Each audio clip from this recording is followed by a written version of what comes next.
Hey guys, hola muchachos, welcome to another episode of English Made Simple. This is episode 8, número 8.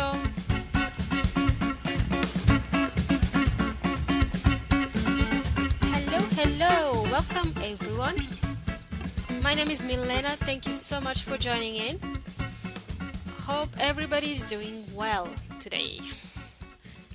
I hope also that you enjoyed my last couple of episodes about phrasal verbs, the introduction to phrasal verbs, as well as some examples that I gave you.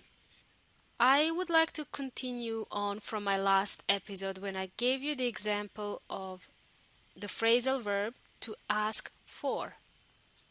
Let's not confuse the phrasal verb ask for with another verb, which is to order. To ask for basically means to request something. But when we want to order the food in a restaurant, for example, we use different words. You can ask for the bill at the end of your meal, pedir la cuenta, ask for the bill at the end, but you can't order the bill. So we're going to see the difference between the ask for and to order. If you're in a restaurant talking to a waiter, you want to order food or drinks, for example. I met with a friend recently who just came back from Australia, from his holiday in Australia, and he just came back to Chile.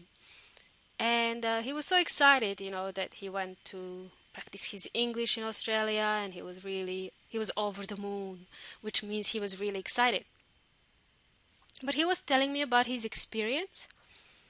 When he was in a restaurant, he was really hungry, tenía mucha hambre. He was really hungry and starving, and he wanted to eat something. So he found this restaurant. He wanted to order a steak with chips and, I don't know, a soft drink, a Coke. A steak means carne de vacuno or lomo, and basically what he had was carne con papas fritas, so with chips. And he was really, really starving, and he went to this restaurant, and he said, I want steak, I want chips, I want Coke, give me everything you got. But I think the waiter had a really bad day that day, and he got really pissed off. The waiter se enojó, se enfadó. He was really pissed off because my friend who was ordering the food was a bit rude when he was ordering his food. So my friend was a bit arrogant. And he basically told my friend off. He said, come on man, I had such a bad day, you don't have to be so rude with me. So my friend was telling me, but what did I do wrong? What happened there? I was just hungry, I wanted to order my food. And I said to him, you cannot order the food the same way you order food here in Chile. Here in Chile, probably the rest of the South America, Central America, and the Spain, probably you just go to the restaurant and you say, quiero carne de vacuno, quiero papas fritas, quiero this, quiero that. Yes, it's okay to say it here, but in an English-speaking country, you kind of have to be careful. There's different words you can use that make you sound more polite. So you want to be more polite, not impolite. The opposite of polite is impolite. So you want to be polite when you order the food, especially with somebody who is cooking your food. You want to be really, really nice and polite. Otherwise, you'll be really surprised at the end. All right. So he didn't know that by saying, I want hamburger, I want this, he was being really direct and short in his sentences. And that's what made the waiter really pissed off. It made him angry because for whatever reason, he had a bad day. But anyway, you want to order food in a polite manner. You want to have manners. You want to order food politely. Okay, so I told my friend, what you have to do next time you go and travel, you need to say, I would like a hamburger. I would like chips. There's other ways to say it, like, for example, you can say, may I have hamburger with chips? May I have a glass of wine? And so on. And yeah, this is something that also will make you sound more fluent if you use words like this because your vocabulary is diverse. So for next time, my friend is going to be more polite. I think so. Another thing that he told me, another thing that drew his attention, que le llamó la atención, was that there are not many cafes and restaurants in general in Australia with Wi-Fi, with internet connection.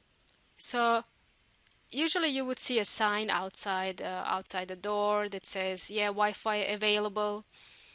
But there was not many in Australia. There are some places where the tourists are, yes, but if you're a little bit out of the city, then it's difficult to find Wi-Fi. It's a bit difficult to find Wi-Fi.